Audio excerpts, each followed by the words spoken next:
반갑습니다. 멘토 특강 희망드림의 김용욱입니다. 김동환 목사입니다. 언제나 깜찍 발랄한 손소연입니다. 저는 이 프로를 진행하면서 손자매 덕에 계속 젊어지고 감사합니다. 있습니다. 감사합니다. 네. 자, 이 선교에 대한 관심이 점점 높은 때인데요. 우리 교회에서 보면 단기 선교회, 선교학교, 선교연의 행사 뭐 이런 선교대회가 참 많잖아요. 참 아주 보기도 좋고 아름답고 감사한 일입니다. 네. 그런데 선교에 대한 오해가 있는 듯한 생각이 들 때가 있어요. 아주 선교사로서 헌신하는 분들이 있고 그다음에 나머지 평신도들 중에 일부 선택받은 사람만 어떤 단기 선교라든지 무슨 선교 행사 그리고 이게 단발성인 프로그램 네. 혹은 행사 혹은 이벤트처럼 되고 다시 또 선교한다 그러면 다시 무슨 도 닦듯이 다시 한번 반복해서 훈련 많이 받아서 또 선교한다. 이렇게 되니까 좀 마치 어렵고 좀 부담스러운 느낌이 들 수도 있거든요. 잘못된 생각이겠죠. 목사님 왜 이런 문제가 생길까요?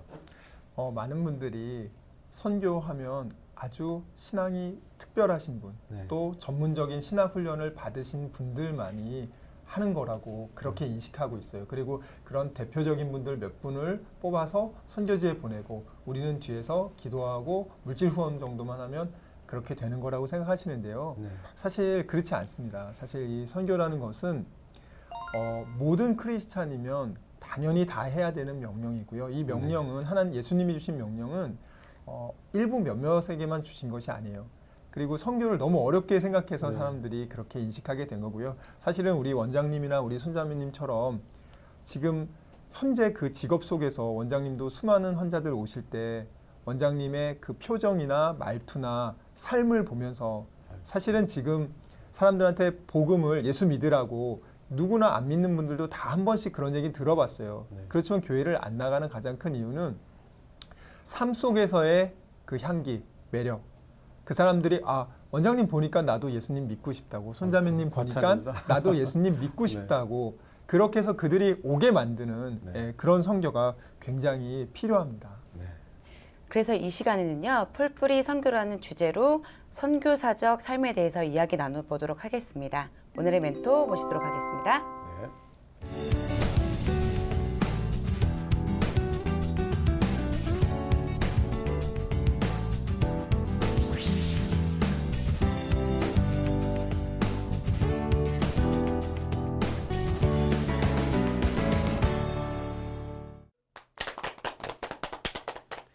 네, 오늘은 풀뿌리 선교에 대해서 좀 말씀을 드리고자 하는데요. 그래서 왜 갑자기 이제 풀뿌리 선교냐 이렇게 생각하실지 모르겠어요. 근데 저희가 그동안에 생각한 선교는 이제 어떤 영적으로 아주 굉장히 무장이 돼 있고 훈련을 받고 이런 분들을 뽑아가지고 우리가 그분들을 선교지에 보내면 그분들이 아주 굉장히 어려운 상황에서도 복음을 전하고 또 거기서 목숨도 잃고 뼈를 묻고 이런 선교를 주로 생각해 왔습니다. 그런데 문제가 되는 건 뭐냐면 21세기의 선교적 상황이 많이 바뀌었다는 겁니다. 그래서 우리가 선교를 많이 하는 것보다 정말 이 시대에 맞는 적절한 선교를 하는 게 저는 올바르다고 생각이 돼서요. 오늘 그러면 이 시대의 적절한 선교는 뭔가 이런 얘기를 좀 한번 해봤으면 좋겠습니다. 굉장히 많은 분들이 생각보다 이 선교적 상황을 잘 모르시는 것 같아요. 예를 들어서 제가 이제 어떤 교회 가서 이런 강의를 할 때 여쭤봅니다. 그래서 혹시 아프리카에 있는 우간다라고 하는 나라 아시죠? 굉장히 많은 분들이 아세요. 근데 그 나라의 기독교인은 몇 % 정도 되는가요? 그러고 물으시면 어떤 분은 1%, 어떤 분은 5%, 어떤 분은 10% 이렇게 얘기하시는데 정확한 통계에 따르면 86%입니다. 그러니까 굉장히 많은 분들이 어떻게 생각하냐면 우간다는 아프리카에 있고 또 개발되지 않은 나라고 당연히 기독교가 들어가지 않았을 거다 이렇게 생각을 하지만 실제로 그 나라의 기독교인 비율이 굉장히 높습니다. 또 우리가 영국이나 뭐 이런 유럽에 있는 나라들은 기독교 국가련이 생각하지만 그쪽의 기독교의 비율은 굉장히 낮습니다. 예를 들면 영국에서 주일이 됐을 때 교회 가는 사람들은 10명 중에 1명 정도밖에 예배 가지 않습니다. 그러니까 이제는 어떤 나라는 기독교 국가이기 때문에 선교사를 보내야 되고 어떤 나라는 비기독교 국가이기 때문에 선교사를 받아야 된다. 이런 등식이 깨졌다는 겁니다. 그래서 이제 세계를 이렇게 보면 예전에 기독교가 강세였던 나라, 선교사를 파송했던 그런 나라들은 대개 북쪽에 위치해 있습니다. 북이 한 40도 그 이상 되는 나라요. 그다음에 북이 10도선 아래쪽에 있는 나라들 대부분 이제 남아메리카, 그다음에 아프리카, 아시아 이런 나라들의 기독교의 비율은 굉장히 높습니다. 그런데 여전히 그 북이 10도선하고 40도 그 사이에 있는 나라들은 굉장히 많은 나라들이 여전히 선교사들을 필요로 하는 나라입니다. 그런데 문제는 뭐냐면 이런 나라에 선교사가 들어갈 수 없다는 것입니다. 이런 나라들은 대부분 이슬람 국가든지 아니면 힌두교 국가든지 아니면 공산 국가든지 아니면 좀 굉장히 강력한 불교도들이 있는 그런 나라들이기 때문에 선교사 비자를 주지 않거나 선교사가 설령 간다 하더라도 아주 굉장히 사역하기가 어려운 그런 지역들입니다. 사실은 이런 지역에 선교사가 가야 되는데 지금 얘기한 것처럼 선교사가 갈 수 있는 그 장벽은 점점 더 높아지고 선교사의 진입이 어려워지고 있다는 것입니다. 그런데 이런 지역에 예수를 믿는 그리고 자기를 예수 그리스도의 제자라고 생각하고 예수님의 지상명령을 수행하고 싶은 그런 마음이 있는 그리스도인들이 직업을 가지고 들어가는 거에는 하나도 지장이 없습니다. 그래서 사실은 우리가 이제 21세기가 왔을 때 우리의 선교적인 방향이 많이 바뀌게 되지 않는가 하는 생각을 해보게 됩니다. 제가 얼마 전에 그 베트남을 방문한 적이 있습니다. 베트남의 그 호치민시라고 하는 곳을 갔는데 그 호치민시에 있는 많은 선교사님들은 비자를 받지 못하고 계셨어요. 그러나 거기 호치민시에만 10만 명이 넘는 교민들이 있었어요. 이분들 대부분이 비즈니스를 하거나 직장을 다니거나 그렇게 하기 때문에 이분들은 거기서 체류하는데 비자 문제나 이런 게 없었습니다. 그러니까 만약에 이분들이 선교에 대한 사명이 있고 그리고 나름대로 한계가 있지만 자기들이 그리스도를 다른 사람들에게 전하려고 하는 마음이 있다면 아마 선교는 더 활발하게 이루어질 수 있지 않겠나 하는 생각을 합니다. 근데 문제는 뭐냐면 우리 많은 그리스도인들이 선교사 그러면 성경에서 사도 바울이다 이렇게 생각을 합니다. 물론 그 사도행전을 우리가 공부해 보면 사도 바울이 아주 훌륭한 선교를 했던 것은 틀림이 없습니다. 그러나 사도 바울이 한 선교만 있는 게 아니라 이 흩어진 사람들이 로마 전역을 돌아다니면서 복음을 전한 이야기가 많이 나옵니다. 사실 그 부분이 이렇게 별로 주목을 받고 있지 않는데 예를 들면 사도행전 8장과 11장에 보면 이 흩어진 사람들이 사마리아에 간 얘기 또 이 흩어진 사람들이 안디옥에 간 얘기 이런 얘기들이 나오는데요. 예를 들어서 이 흩어진 사람들이 예루살렘 교회에서 핍박을 받아가지고 안디옥으로 갔을 때 처음에는 유대인들에게만 복음을 전했다 이렇게 돼 있습니다. 그런데 이 사람들이 헬라인들에게도 복음을 전했어요. 근데 헬라인에게 복음을 전한다고 하는 것이 이것은 굉장히 큰 사건이었습니다. 당시 유대인들은 헬라인하고 서로 상종하지 않았습니다. 그런데 이 사람들에게 가가지고 복음을 전할 뿐만 아니라 그 사도행전 11장 20절에 보면 주 예수를 전했다 이렇게 돼 있습니다. 근데 이 주라는 말이 그 헬라어로 키리오스라고 하는 이 말은 사실은 복음을 전하러 갔던 이 유대인들에게 익숙한 단어가 아니라 사실은 복음을 듣고 있는 헬라 사람들에게 익숙한 단어입니다. 이 헬라어로 키리오스라고 하는 단어, 우리말로 주라고 돼 있고요. 영어로도 the Lord라고 돼 있는 이 단어는 사실은 헬라 사람들이 자기네들의 신을 부르거나 아니면 황제에게 붙이는 타이틀이었습니다. 근데 이 단어를 가져다가 이 사람들이 예수 그리스도를 소개하는 데 사용하고 있어요. 그래서 이걸 저희 선교사들은 뭐라고 말하냐면 상징 빼앗기라고 합니다. 영어로 symbol theft라고 하는데 이 상징 빼앗기라고 하는 말은 선교사들이 이교도 지역에 갔을 때 이교도들이 갖고 있는 용어나 아니면 어떤 그런 종교적인 그 모습들을 다 갖다 버리게 하는 게 아니라 오히려 그것들을 적절하게 취해서 이 사람들에게 친근하게 복음이 이해되도록 얘기하는 걸 소위 상징 빼앗기라고 하거든요. 근데 그런 것들이 우리가 지금 하고 있는 것에도 많습니다. 예를 들면 우리가 하나님의 이름을 그 무슨 외국에서 온 이름 같은 걸 쓴 게 아니라 하나님이라고 하는 아주 한국 사람이면 누구나 친근하게 생각하는 그런 신의 이름을 우리가 하나님으로 이렇게 쓰는 거죠. 또 예를 들면 우리가 기도합시다 이렇게 말하지만 그 기도라고 하는 게 사실 교회에서만 하는 게 아니라 절에 가서 사람들 다 기도합니다. 그렇기 때문에 절에 다니던 사람들이 교회에 왔을 때 기도합시다 그러면 굉장히 친근하게 느낍니다. 뭐 심지어는 우리가 그 제사를 지내지 않습니까 집에서? 그러면 유교식으로 무슨 이렇게 제물을 놓고 거기다 절을 하지만 그러나 우리가 알고 있는 옛날 이스라엘 백성들이 하나님께 드리던 제사는 그런 형태는 아니지만 성경을 보면 다 그걸 제사라고 하는 용어를 갖다 쓰고 있습니다. 이런 것들을 상징 빼앗기라고 합니다. 그러니까 아까 얘기한 그 흩어진 사람들의 모습을 보면 이 사람들이 지금 우리가 하고 있는 선교사들이 하는 선교와 똑같은 일을 했습니다. 그 결과로 안디옥 교회가 생기고 그 안디옥 교회 이방인들이 예수를 믿었다는 그 이유를 알고 싶어서 예루살렘 교회가 한 사람을 파송하는데 그 사람이 바로 바나바입니다. 그리고 바나바가 그곳에서 사역하다가 이런데 좀 나하고 비슷한 그런 배경을 가진 사람이 와서 사역하면 좋겠다. 그래서 한 사람을 더 데려오는데 그 사람이 바로 사울입니다. 그러니까 바나바와 사울이 이미 안디옥에 와서 사역을 했는데 그 안디옥 교회는 바로 이 흩어진 사람들이 자신들이 열심히 선교적 노력을 한 결과로 오게 됐다는 것입니다.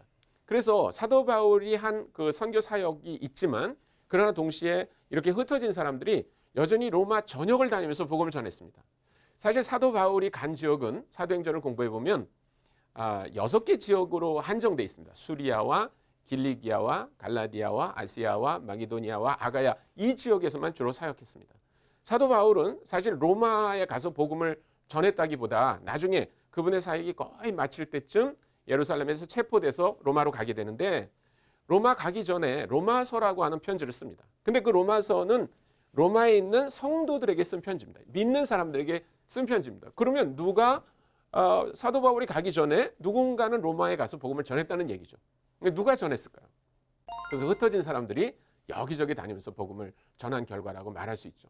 그래서 성경을 보더라도 사실은 사도 바울 같은 그런 형태의 선교만 있는 게 아니라 여기 지금 말한 흩어진 사람들이 풀뿌리로 이 사람들은 사도라는 그런 타이틀을 갖고 있지도 않았고 교회로부터 후원을 받지도 않았고 또 무슨 교회 파송이라고 하는 그런 절차도 없었지만 이 사람들이 예수 그리스도를 만났다고 하는 열정을만 가지고 로마 전역을 다니면서 복음을 전한 그런 아름다운 결과가 이게 우리가 볼 수 있습니다. 그래서 저는 오늘날 21세기야말로 다시 한번 그런 초대교회와 비슷한 형태로 간 게 아닌가. 과거에 지난 200년 동안 서구의 선교사들이 아시아나 아프리카나 남아메리카로 갈 때는요. 어떤 상황이 전개됐었냐면 대개 그 제국주의를 하던 그 선교사의 파송 국가들이 이미 식민지를 경영하고 있었습니다. 그래서 선교사들이 거기 가는 건 아무런 문제가 없었습니다. 저는 OMF라고 하는 단체에서 일하고 있는데 저희 OMF를 시작한 분은 허드슨 테일러라고 하는 선교사입니다. 이분이 150년 전에 중국을 갔을 때 여전히 중국 사람들이 선교사 오는 걸 좋아하지 않았습니다. 그러나 그렇게 허드슨 테일러와 또 그와 함께 같이 간 중국 내지 선교사들이 자유롭게 갈 수 있었던 것은 영국이 그 중국의 권리를 행사하고 있었기 때문에 이 사람들이 선교사를 배제할 수가 없었습니다. 그러나 오늘날은 그런 사회는 별로 존재하지 않습니다. 그렇기 때문에 이제 아마 우리가 선교사를 파송하기도 하지만 그러나 사실은 해외에 나갈 수 있는 기회가 있다면 우리 모든 성도들이 복음을 들고 가야 된다 이렇게 말해야 될 겁니다. 많은 분들이 이렇게 생각합니다. 그러면 선교를 하면 다 선교사인가? 아니죠. 예를 들면 아마 이것을 시청하는 분들 가운데 요리하는 분들이 있을 거예요. 요리라고 해서 뭐 류산슬 이런 거 만드는 게 아니고 무슨 뭐 라면을 끓인다든지 무슨 계란 후라이를 한다든지 이런 걸 다 우리가 요리라고 한다 그럴 때 대부분이 요리를 하실 거예요. 그러나 요리사는 따로 있어야 됩니다. 아무나 요리한다고 해서 그걸 요리사라고 하지 않고 또 어떤 가정주부가 나는 요리사 자격증이 없기 때문에 가족을 위해서 밥 안 해주겠다 이렇게 말하지도 않는다는 것입니다. 그렇기 때문에 저는 선교는 모든 성도가 해야 될 일이라고 생각하고요. 그러나 선교사는 그 중에서 특별한 임무를 가지고 있는 사람입니다. 예를 들어서 우리가 만약에 어디 화재가 났다. 그러면 거기 소방서만 가서 불을 끄는 게 아니라 동네 사람이 다 가서 불을 끕니다. 그러면 동네 사람이 불 끈다고 해서 그 동네 사람을 다 소방관이라고 얘기하지 않습니다. 소방관은 특수한 직책을 가지고 임무와 함께 아주 엄격한 관리를 받는 사람들이 소방관입니다. 그러나 동네 사람들이 불을 다 끄듯이 우리도 선교를 다 해야 됩니다. 그러나 선교사라고 하는 아주 특별한 직책을 갖고 또 더 엄격한 임무를 수행하는 분들이 존재한다고 생각합니다. 오늘날 우리 한국 분들이 해외에 나가서 사는 분들은 760만으로 집계되고 있습니다. 그러니까 우리는 얼마나 많은 기회를 갖고 있는지 모릅니다. 제가 가 있던 인도네시아 자카르타에만 해도 지금 한국 교민들이 5만 명이라고 합니다. 뭐 어디에 가나 우리 한국 분들을 만날 수 있고요. 또 그분들이 가서 장사도 하시고 어떤 분들은 또 회사에 취업도 하시고 여러 가지 그 자기가 가지고 있는 기술을 가지고 그곳 사람들을 섬기면서 그렇게 체류하는 것을 볼 수 있습니다. 또 최근에는 하나님께서 한국에 많은 외국인들을 보내주고 계십니다. 우리나라에 와 있는 외국인 근로자의 수가 170만이 됩니다. 그리고 우리나라에 시집 온 여자분들이 20만 명입니다. 그리고 우리나라에 와 있는 외국인 유학생이 10만 명입니다. 그러니까 200만이 되는 거죠. 근데 정부가 발표한 대로는 이 인원이 계속 늘어난다고 합니다. 그래서 지금 현재 200만인데 앞으로 35년 후, 그러니까 2050년이 되면 아마 800만 정도가 되지 않겠는가. 지금 그렇게 예상을 하고 있습니다. 그러니까 어마어마한 기회가 우리에게 있는 거예요. 근데 문제는 뭐냐면 우리가 선교 그러면 해외 나가서 하는 걸로 생각합니다. 그래서 단기 선교는 가시는데 자기의 그 회사에 있는 외국인, 또 자기 캠퍼스에 있는 외국인, 자기 동네에 있는 외국인에 대해서는 별로 관심이 없어요. 제가 이제 어느 대학에서 강의를 한번 했습니다.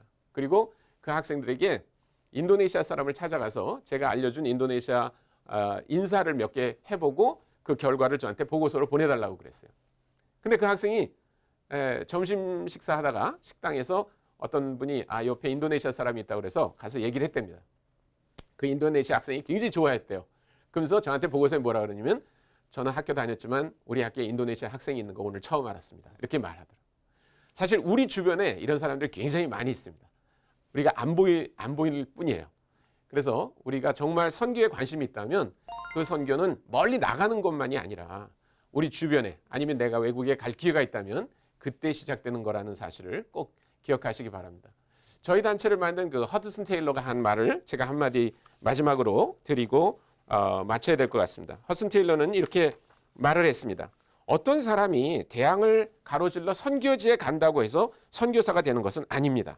그 사람이 본국에서부터 선교사가 아니라면 대양을 건너 선교지에 간다고 해서 그에게 어떤 변화가 일어나는 것은 아닙니다. 그래서 저는 이 시청하는 모든 분들이 그렇구나, 내가 내 주변에 있는 사람들에게 말씀을 전하는 것부터 시작해야 되겠구나라고 하는 게 풀뿌리 선교의 시작이다. 저는 그렇게 생각합니다. 감사합니다.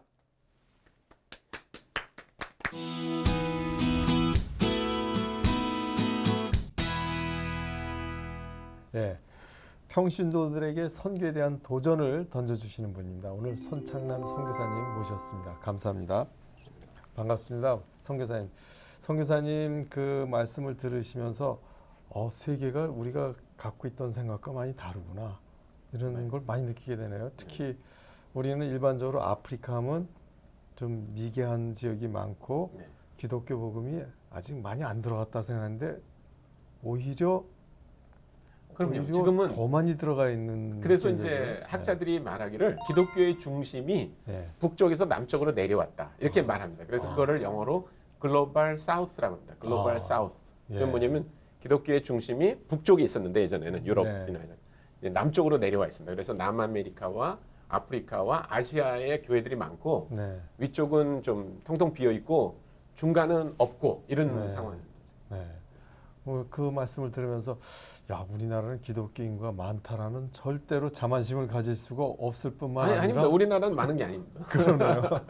정말로 더 많이 배우고 더 많이 훈련받아야 되겠다 이런 생각을 하게 되면서 선교도 이제 다른 나라들이 점점 많이 합니다. 최근에 그 미국의 고든 코넬이라고 하는 그 신학교에서 통계를 냈는데 저희 나라가 선교사를 파송하는 국가가 이제 2위가 아니라 6위가 됐답니다. 근데 그 얘기는 선교사를 안 보냈다는 게 아니라 다른 나라가 더 많이 보냈다는 얘기예요.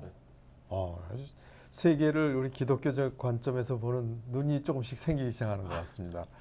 그 선교사님께서 풀뿌리 선교라는 그 개념을 아주 쉽게 이야기해 주셔서 저희가 정말 이 현장에서 한국에 있든 외국에 가든 현장에서 선교의 그 초석이 되어야 되겠다 하는 걸 참 잘 느끼게 됐는데요. 손창남 선교사님께서 인도네시아에서 13년 동안 선교를 하셨다고 들었습니다.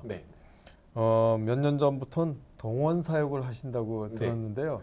그것도 생소한 용어라서 아, 동원사역이 어떤 건지 한번 네. 소개도 해주시고 사역 근황을 좀 설명해 주시면 좋겠습니다. 뭐 어떤 분들은 이제 동원이라는 말이 너무 이렇게 군대 용어 같다. 그래서 네. 별로 안 좋아하는데 동원이라는 말은 그러니까 선교지에 우리가 필요한 인적, 재정적 이런 자원들을 보내주는 일을 동원이라고 합니다. 아, 네. 그러니까 이제 지금은 선교사가 되고 싶은 분들을 만나서 선교에 대한 설명도 해주고요. 또 네. 선교지에서 직접적으로 어떤 필요가 있다 그러면 제가 그걸 사람들한테 알리기도 하고 그래서 그쪽으로 많은 그 인적 자원 또 물적 자원이 갈 수 있도록 하는 일이 이제 동원입니다. 네.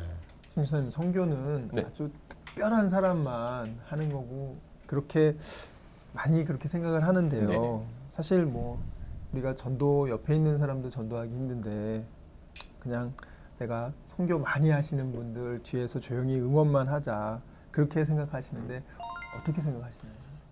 그러니까 아마 200년 전에 처음 선교지를 간 사람들을 우리가 생각해 본다면 대단한 사람들이 가신 것 같아요. 제가 아까 강의에도 얘기했지만 네. 이제 우리 단체를 만든 허드슨 테일러가 영국을 출발해서 중국 상하이까지 가는데 배를 타고 갔습니다. 6개월을 갔습니다. 6개월. 와. 그러니까 보통 사람이 거기 갈 그 엄두를 못 냈겠죠. 그 네. 당시는. 그렇죠. 그리고 또 중국 내지 선교회 선교사들이 중국에 체류했던 기간이 평균 7년입니다. 와. 그러니까 다 빨리 죽으시거나 병이 걸리거나 이렇게 됐던 상황이죠. 그러니까 지금도 어떤 사람들은 생각하기를 네. 아 선교사는 다 그런 사람인가 보다. 바퀴벌레도 막 벗어 먹고 무슬림들이 칼을 가져와 가지고 너 선교사지 목 내놔라 그러면 그냥 목을 내놓을 준비가 돼 있고. 근데 사실 그런 분들이 선교사가 아니고 그냥 아까도 얘기했지만 자기 직업을 갖고 가서 그 사람들과 만나서 생활하면서 복음을 전하는 그 일이 굉장히 중요하거든요. 네. 그래서 저는 너무 그렇게 극단적으로 생각하는 게 문제가 오히려 아닌가. 예를 들면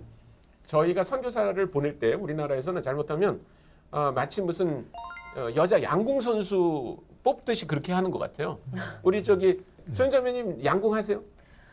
보는 걸 즐겨야죠. 하고 싶은데 어디 할 데가 없습니다. 그러니까 우리나라 사람들은요 여자들은 다 양궁하는 줄 알아요. 아. 네. 근데 우리나라에서 누가 양궁을 합니까? 그냥 양궁 잘할 것 같은 분들 몇 분 뽑아다가 네. 태릉 선수촌에 집어넣고 하루에 10시간씩 양궁을 쏘게 해가지고 금메달 따게 하는 거거든요. 맞죠. 그러니까 우리는 선교에 대해서 별로 잘 모르고 네. 그냥 열받은 사람 몇 명 뽑아가지고 선교지에 보내가지고 너희가 알아서 해라 이런 식이 되기 때문에 네. 이게 선교의 확산이 되는 게 잘 안 되는 것 같아요. 네. 그래서 이제 제가 하고 있는 동원 중에 하나가 아까 말씀드린 그 동원은 이제 아주 직접적인 동원이라면 저는 사실은 좀 간접적인 동원을 합니다. 네. 간접적인 동원이라는 말은 뭐냐면 선교가 뭐다.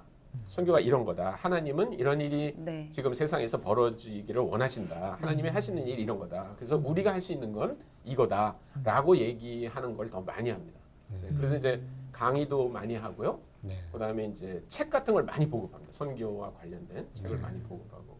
선교사님, 우리 교회 전도도 급한데요. 네. 국내에도 도서 지역을 비롯해서 정말 네. 복음 전파할 곳이 많잖아요. 네네. 그래서 일단은 해외 나가지 말고 네네. 국내 선교가 먼저라고 생각하시는 분들이 네네. 계시는데 네네. 왜 해외 선교를 해야 하는지. 네.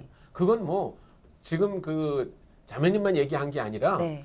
지난 수천 년 동안 계속 해왔습니다. 그쵸. 우선은 예수님께서 우리에게 성령이 너에게 임하시면 너희가 권능을 받고 예루살렘과 온 유대와 사마리아 땅끝까지 이르러 내 증인이 되리라고 하신 그 말씀은요. 네. 어떤 식으로 이해되냐면 자 이제 예루살렘에 복음을 전했어. 여기 이제 다 찼으니까 그다음에 유대로 가. 유대 다 찼어. 난 사마리아로 가. 이렇게 된 게 아니라 예루살렘에서도 유대에서도 사마리아에서도 땅끝에서도 동시적으로 이 일이 이루어진다. 그런 얘기입니다. 네. 그게 순차적으로 이루어지는 게 아닙니다. 네. 그러니까 우리나라에도 아직 복음을 전해야 되는데 왜 외국에 나가야 됩니까? 라는 말은 여기서 100% 복음화 해놓고 그러고 나가라. 그런 뜻이 아니고 여기서 5명만 믿어도 빨리 나가서 또 저쪽에 5명 만들고 저기서 또 다른 나라로 가서 5명 만들고 그러라는 뜻입니다. 네. 그게 예수님이 말씀하신 거예요. 네. 네. 우리 개신교 선교의 아버지라고 하는 분이 윌리엄 캐리입니다. 윌리엄 캐리라는 분이 1792년에 이제 인도로 선교사로 갔는데 네. 당시 영국 교회들도 이해하지 못했어요. 영국에도 안 믿는 사람이 많은데 네. 왜 당신이 인도에 가야 됩니까? 그래서 이 사람이 인도에 가야 된다. 하나님께서는 모든 민족이 믿으라고 그랬다. 우리 민족 다 믿고 가라고 한 적이 없다. 그래서 이제 막 열심히 얘기를 했어요. 그랬더니 그 중에 한 목사님이 젊은이 앉게. 예? 하나님이 전능하신 분인데 자네가 안 가도 하나님이 거기 인도에 그 복음을 전하게 하시지 왜 설치나 이렇게 말했어요. 네. 그 말은 옳은 말이 아니에요. 네. 만약에 그 말이 옳았다면 예수님이 왜 너희는 가서 모든 민족으로 제자를 삼고 그 말을 못 하세요. 하지 마라. 내가 전능하니까 가만히 있어 니네는 그냥 내가 다 싹 복음 해놓고 올 테니까 이렇게 하셨을 거 아니에요. 그렇게 하지 않으셨어요. 그래서 우리가 가야 합니다. 네. 네.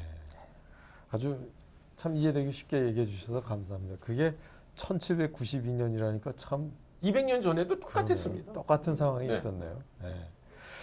그 선교의 비전을 품고 있는 분들에게 많은 그 비전을 더해주는 책이 있다고 그랬어요. 족자비안 나이트의 저자가 손 선교사님이신데요. 네. 저는 족자비안 나이트에서 족 이러면 우리 연상하기를 다리 족자에서 이거 뭐야 이러기 쉬운데요. 인도네시아 그 선교에 대한 책으로 제가 들었거든요. 네네. 그 왜 제목이 족자비안 나이트인지 한번 설명을 해주시죠. 네. 제가 있던 곳이 족자카르타라고 하는 도시입니다. 음. 네. 근데 그 족자카르타라고 하는 도시가 굉장히 독특한 도시입니다. 족자카르타가 이제 두 가지로 좀 그 독특함을 얘기할 수 있는데요. 하나는 거기가 옛날 자바 왕국의 오래된 도읍입니다. 1000년 이상 된 도읍. 그러니까 네. 우리나라로 하면 경주 같은 곳이고요. 지금은 거기가 뭐로 유명하냐면요. 대학이 100개가 있습니다. 와. 거기에 인구가 한 100만이 좀 넘는데요. 대학생 인구만 30만 명입니다. 그 도시. 그러니까 대학밖에 없습니다. 그게. 와. 근데 이제 저는 그 인도네시아 가기 전에 여기 국립생물대학이라고 하는 곳에서 회계학을 가르쳤습니다. 회계학을 한 9년 가르쳤는데 가기 전부터 이제 인도네시아의 선교 비전을 대학원 다닐 때부터 갖고 있었어요. 그런데 저만 해도 막연한 생각은 언젠가는 신학 공부하고 목사가 돼서 가서 교회 개척할 거다 이런 생각만 하고 있었어요. 그런데 교수 생활을 한 7년쯤 됐을 때 제 마음에 큰 부담이 있었어요. 하나님 정말 나를 인도네시아 선교사로 지금도 부르시나. 그래서 어떤 분이 인도네시아 선교사님 주소를 하나 줘가지고 제가 그분한테 편지를 했습니다. 저는 대학 교수로 회계학을 가르치고 있습니다. 그랬더니 그분이 뭐라 그러냐면 여기는 인도네시아는 선교사 비자가 없습니다. 그래서 나는 여기 목사로 왔는데 비자를 받을 수 없어서 경제학을 가르치고 있습니다. 경제학을 가르치는 비자는 쉽게 나옵니다. 그러니까 당신은 회계학 교수로 오면 비자 받기도 좋고 또 캠퍼스에서 대학생들에게 복음 전할 수 있으니까 오라고. 그래서 가서 회계학을 가르쳤습니다. 그 족자카르타라고 하는 도시에서. 그런데 그 족자카르타라고 하는 도시를 줄여서 족자라고 부릅니다. 족자. 근데 이제 대학생들에게 물론 처음에는 언어가 어려워서 뭐 고생도 했지만 나중에 하나님의 은혜로 이제 여러 명의 학생들이 예수님을 믿게 됐어요. 네. 뭐 그런 얘기들을 이제 스토리텔링식으로 써서 제가 족자와 아라비안 나이트를 합성해가지고 족자비안 나이트라는 이름으로 했습니다. 그래서 2008년에 그 책이 출간이 됐는데 어느 날 제가 인터넷에 이렇게 들어가 보니까 어떤 분이 그 족자비안 나이트를 읽고 독후감을 올렸더라고요. 네. 근데 그 독후감이 재밌는 게 자기는 하나님을 안 믿는다는 거예요. 네. 그러면서 쭉 썼어요. 그래서 그 사람이 이제 거기서 왜 그 책을 샀나 제목이 야해서 자기가 샀다는 거예요. 근데 끝까지 읽었는데 그런 책은 아니더라고. 그러면서 아주 그 불신자가 은혜 받은 그 소감을 거기 썼는데요. 정말 네. 재밌었습니다. 제목만 네. 보면 네. 밤무대 무슨 나이트. 네, 그런 석인 나이트 맞습니다. 네. 네. 선교사님 대학 시절부터 인도네시아 선교사라는 마음을 구체적으로 품었다고 제가 들었는데요. 다른 나라도 많은데 왜 인도네시아를 선택하셨나요? 제가 약간 좀 단세포적이거든요. 그래서 그냥 하나만 딱 생각하는 사람입니다. 그래서 이제 저는 뭐 연애할 때도 이 여자 저 여자 사귀어 본 적도 없고요. 그냥 진짜인가요? 우리 사람을 딱 만나가지고 그냥 연애해서 그냥 결혼했습니다. 네. 그리고 무슨 학과도 제가 뭘 이 공부를 해볼까 저 공부를 해볼까 그런 것도 아니고 그냥 경영학을 공부하고 나서 또 뭐 이 회사를 가볼까 저 회사를 가볼까 그런 것도 아니고 그냥 회계학을 가르칠 기회가 주어져서 회계학을 가르쳤던 것 뿐입니다. 근데 선교사가 되기로 한 거는 이제 성경을 공부해 보니까 주님이 가장 원하시는 것은 모든 민족에게 복음을 전하는 거라고. 그래서 난 선교사가 되겠다 이런 생각을 했고요.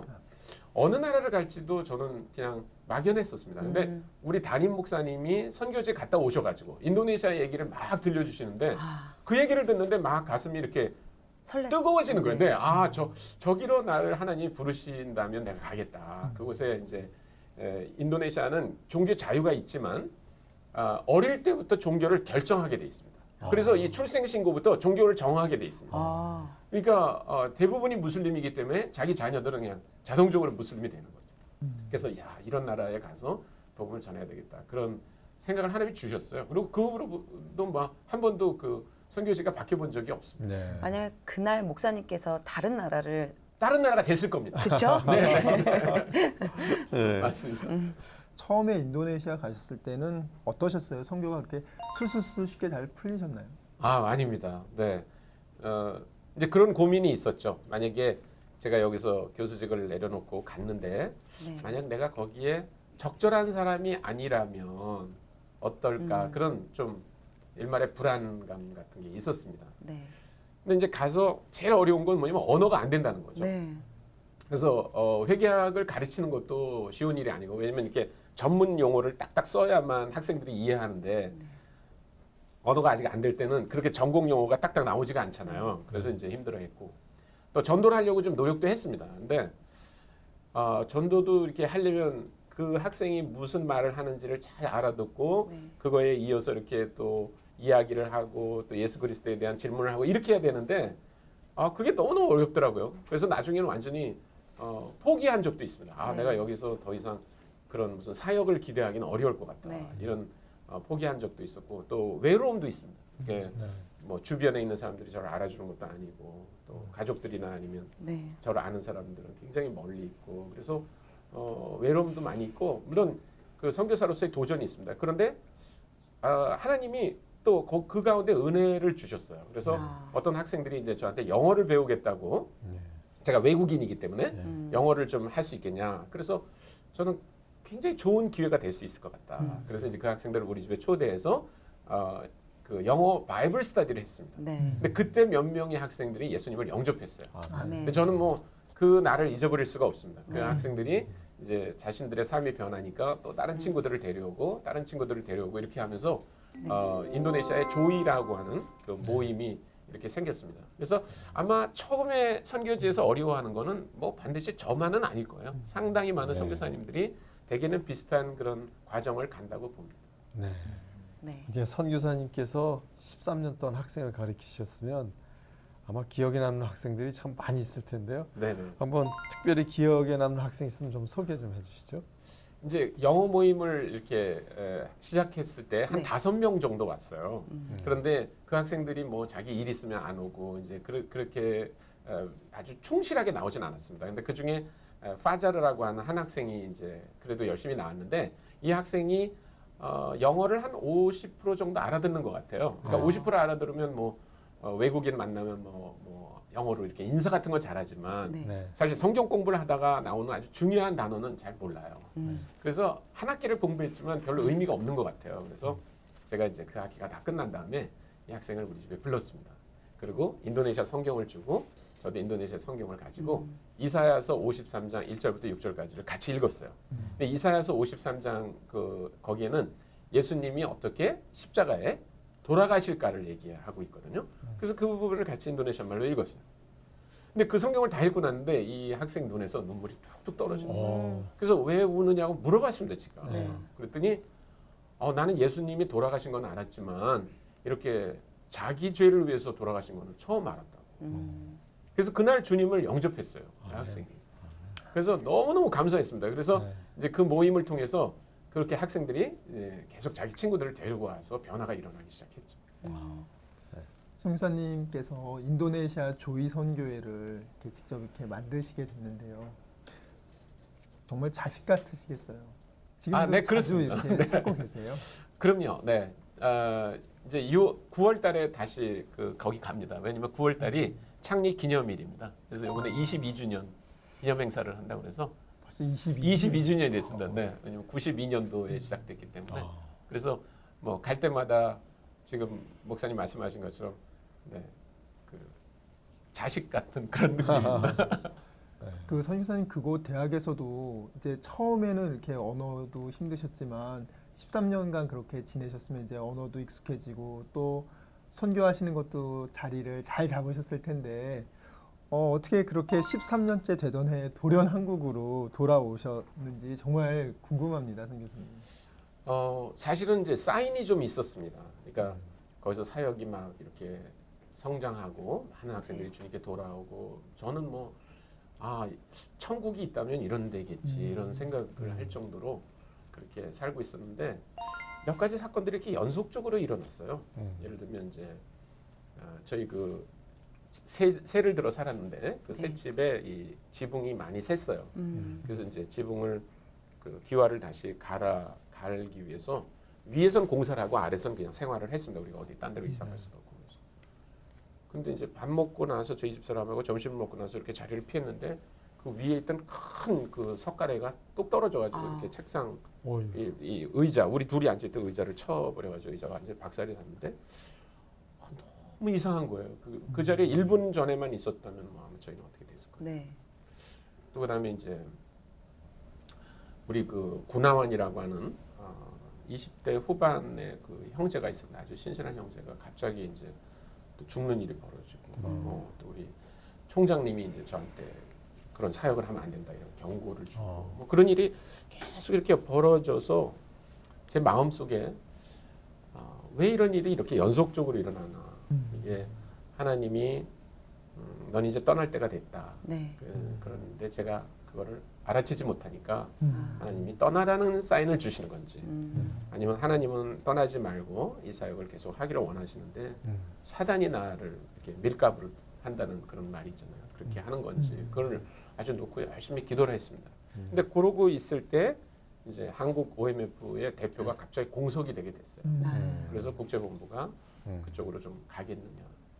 근데 저로서는 한국에 돌아가서 대표하는 것보다는 제 개인적으로는 거기 남아서 학생들과 같이 성경을 공부하고 삶을 나누는 게 훨씬 더 저한테 의미 있다고 생각이 됐는데 기도할 때 하나님이 계속 저한테 들려주신 음성은 뭐냐면 좁은 문으로 돌아가라. 좁은 문으로 돌아가라 하는 그 말씀이었어요. 그래서 나에게 좁은 문이란 뭔가 한국으로 돌아가서 내가 이런 동원 사역을 하는 것인가 아니면 거기 남아있는 것인가 그렇게 고민하다가 하나님이 나를 한국으로 보내신다고 생각하고 돌아온 것입니다. 네. 선교사님께서는 정말 많은 청년들에게 복음을 전하고요. 또 이 사명을 일깨워 주신 것처럼 이 선교사님 삶 속에도 멘토가 되어 주시는 분이 있었을 것 같아요. 어떤 분이 계셨나요?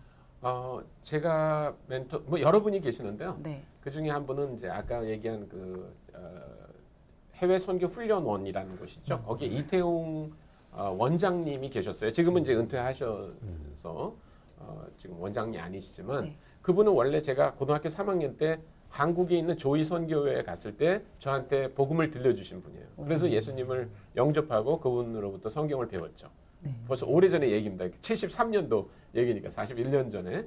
근데 그분이 나중에 이제 제가 선교사로 가려고 그럴 때 그 선교 훈련원의 원장이셨어요. 지금도 뭐 일 있을 때마다 언제나 이렇게 찾아뵙기도 하고 전화를 드리기도 하고 하면서 또 그분이 그 좋은 조언을 해주시는 그런 관계입니다. 네. 시청자분들 중에서도 선교사의 비전을 품고 계신 분들이 많이 있을 텐데요. 네. 선교의 사명을 감당하겠다 이렇게 도전을 받게도 되잖아요. 네. 그분들에게 선교를 하신 입장에서 한번 그 권면의 말씀 좀 부탁드립니다.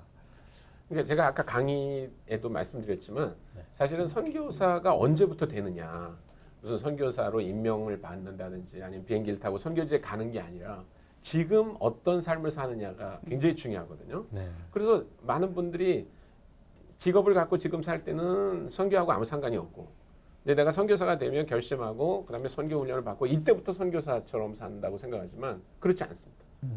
그러니까 아까도 말씀드린 것처럼 결국 오늘날 선교지는 목사님이나 이런 분들도 비자를 받을 수 없는 지역에 가면 다 뭔가 비즈니스를 하세요. 네. 직업을 가지세요. 어. 그렇게 안 하고는 비자를 받을 방법이 없으니까 또 원래부터 내가 그런 직업을 갖고 있었다면 그건 뭐 당연히 가서 그 직업을 가질 거고 또 선교사가 아니면서도 아까 말한 것처럼 760만이나 되는 해외 동포들은 네. 굉장히 자연스럽게 직업을 갖고 있는 거거든요. 네. 그러니까 문제는 뭐냐면 내가 직업을 갖고 있으면서 문화가 다른 사람을 만났을 때 어떻게 그 사람들하고 대화하고 예수 그리스도에 대해서 얘기할 건가에 대한 준비나 훈련이 안 돼 있다면 네. 아무 소용이 없습니다. 네. 네. 그건 뭐 하나님이 갖다 보여줘도 아무것도 할 수 없기 때문에 제가 볼 때 만약에 어떤 분이 선교에 대한 비전이 있다 그러면 중요한 것은 뭐냐면 지금 자기가 가지고 있는 직업과 관련해서 뭘 할 수 있는가 이게 굉장히 중요한 것 같아요. 네. 그래서 이제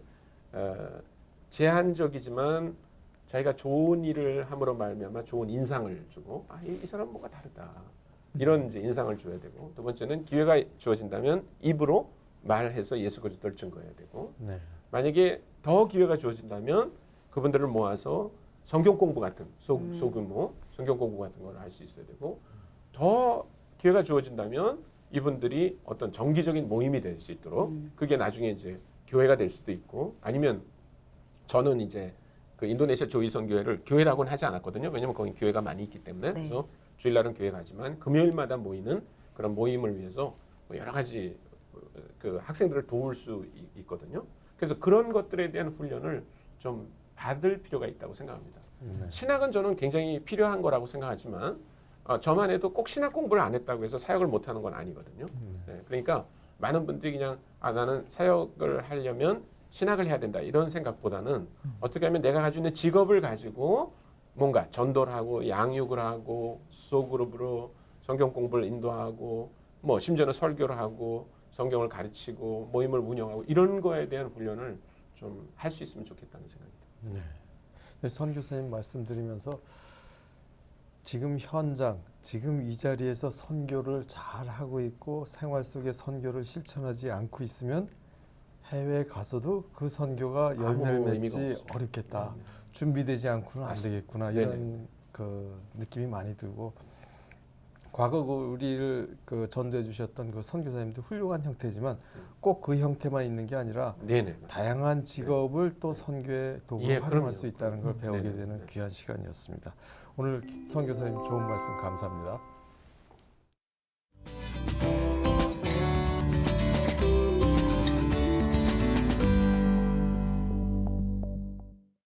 이 시간은 성경 안에 있는 불변하는 건강 규례에 대해 의학적으로 풀어보는 시간입니다. 네. 원장님, 한 육아 프로그램에 보니까 어떤 그 젊은 어머니가 너무 깨끗하고 아주 네. 청결해서 네. 아이를 잘 이렇게 키우는 것처럼 보였는데 이상하게 그 아이가 계속 잔병 치레를 하더라고요. 네, 맞습니다. 너무나 위생적인 환경에서 이렇게 자라는데 오히려 그러면 병균에 노출될 확률이 적지 않나요, 원장님? 네, 맞습니다. 참 이게 묘한 건데 우리가 청결할 필요가 있죠. 우리 더럽고 막 오염된 게 더럽게 살면 네. 안 되잖아요. 근데 반면에 지나치게 강박적으로 청결하게 하고 밖에 나가면 감기 걸린다. 친구들하고 어울리다가 접촉하면 더러운 거 온다 해서 자꾸 가둬놓기 시작하면은 면역력이 떨어지기 시작합니다. 네. 우리 하나님께서 우리를 만들어 주실 때 흙에서 만들었잖아요. 네. 그 흙과의 접촉이 떨어지기 시작하면 좀 이따 설명해 드릴 수 있는데 그 중에 중요한 토양 근거 미생물이라는 게 있어요. 그걸 통해서 우리에게 면역력과 기타 우리가 스스로 만들지 못하는 많은 것들을 제공해 주는데 그게 끊기면 아이가 뭐 감기도 자주 걸리고 무슨 네. 알러지도 생기고 이런 여러 가지 문제가 있어요. 그래서 청결한 건 중요하지만 너무 꽉꽉 가다듬어두고 절대 접촉하지 마라. 세상에 나가지 마라. 그러면 우리 면역력이 안 생기기 시작하는 거죠. 원장님 요즘 비누, 손비누를 보면요. 네. 99% 향균 효과라는 제품들이 많은데요. 아이를 키우는 집에서 정말 많이 쓰는 것 같아요. 정말 네. 도움이 되나요? 사실은 우리가 청결한 거하고 수술실에서 소독하는 것처럼 아무 균도 없어야 되는 거하고는 다릅니다. 네. 물론 수술하러 들어가는 의사는 아주 철저하게 소독해야죠. 그러나 우리가 음식 먹을 때 소독해서 먹지는 않잖아요. 왜냐하면 음식물 속에 우리 유익한 균도 있고 공기 중에 병원균도 있지만 유익하고 우리를 방어하게 하는 균도 있거든요. 마치 우리가 끊임없이 영적 싸움을 하는 것처럼 네. 세상에 노출되어야지 영적인 면역력도 생기는데 뭐든지 균 하나도 없게 하자 그러면 그 다음엔 이 균들이 적응이 안 되는 거예요. 그러니까 말하자면 우리에게 유익한 균도 있는데 모든 거를 소독하다시피 보면 적군만 있는 게 아니라 아군도 없어지기 시작하는 거예요. 네. 그래서 너무 집착하게 깨끗하게 하는 것과 멸균하는 거는 좀 구분을 해야 된다 이렇게 얘기해 드리고 싶습니다. 그 원장님 그 면역 세포들이 네. 그 면역력의 그 강약을 그 좌우하는 중요한 세포들인가요? 맞습니다.